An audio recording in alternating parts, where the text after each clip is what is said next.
On So he gets this the side? shoulder. Yeah, there you go. To his left. Yeah. Camera left. Okay. Are we good? We are rolling. Okay. There were a lot of surprises out there tonight for you. What were you surprised the most of? Well, I was surprised about the belated birthday cake. Was a surprise because about it's like I thought, don't push the next one yet. It's been a couple of weeks, and I guess it was hard to catch for that friend of mine who wanted to bestow a cake on me. And the other, the surprise was that I really didn't know till tonight that Looking for a Hit had gone platinum, and again, that was very gratifying to have happen. That some, these albums are continuing to find the audience, and I'm, I don't know that it's like the sales are, thanks enough. The acknowledgement by the company was very special tonight, given that it does surround the departure of Mo Austin and Lenny Waronker from the label, and those are two individuals that I feel very strongly about as an artist, and that I have enormous affection for as an artist, as well as Jim Ed Norman, who runs the Nashville division. But thank goodness Jim Ed is still at the helm and appears to be going to stay there. I wish Lenny and Mo the best, and it was an opportunity to be able to say something about them both in public, and that's one of the other things that I felt grateful about tonight for. It's evident that the label and Mo and everybody else feels very strongly about you, not only as a million-selling artist, but as a person. And part of that was the award for 10 years on the label. Does it seem like 10 years ago that you started this whole thing? I looked around the Palomino this afternoon when we were in here, and the Pal, of course, has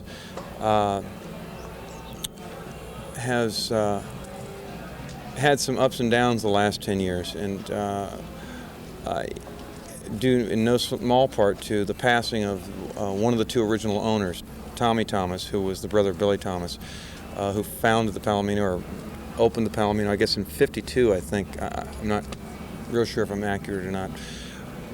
Without this facility, without this venue, I don't know that we would have been able to garner the local audience that we did in LA, that responded to that first EP that came out 10 years ago this month.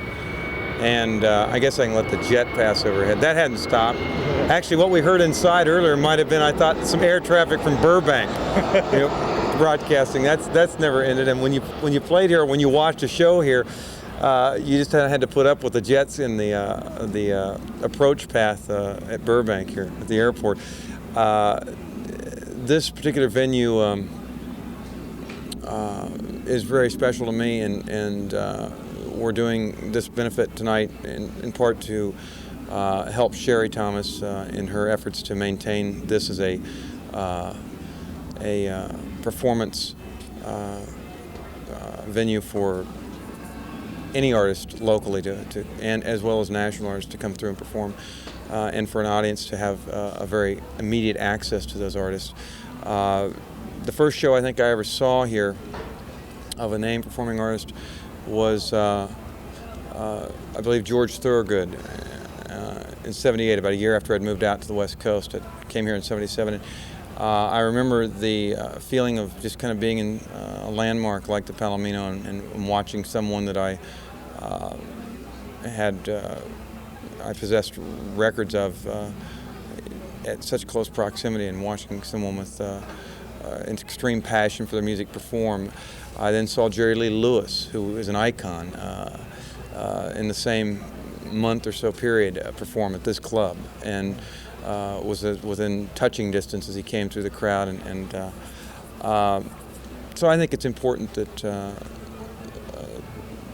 we're able to acknowledge the catalyst that the Palomino proved to be for myself and for many, many other artists. And also, it's my way of saying thanks to Tommy Thomas, who passed away at the end of 1985, shortly after I was signed to Warner's, and prior to Honky Tonk Man becoming a national hit. And he told me many nights sitting in that office back there and paying me that he felt if I just, adhered to what I knew as an instinct was right for me to do musically, that success would find us on our own terms. I got two more questions.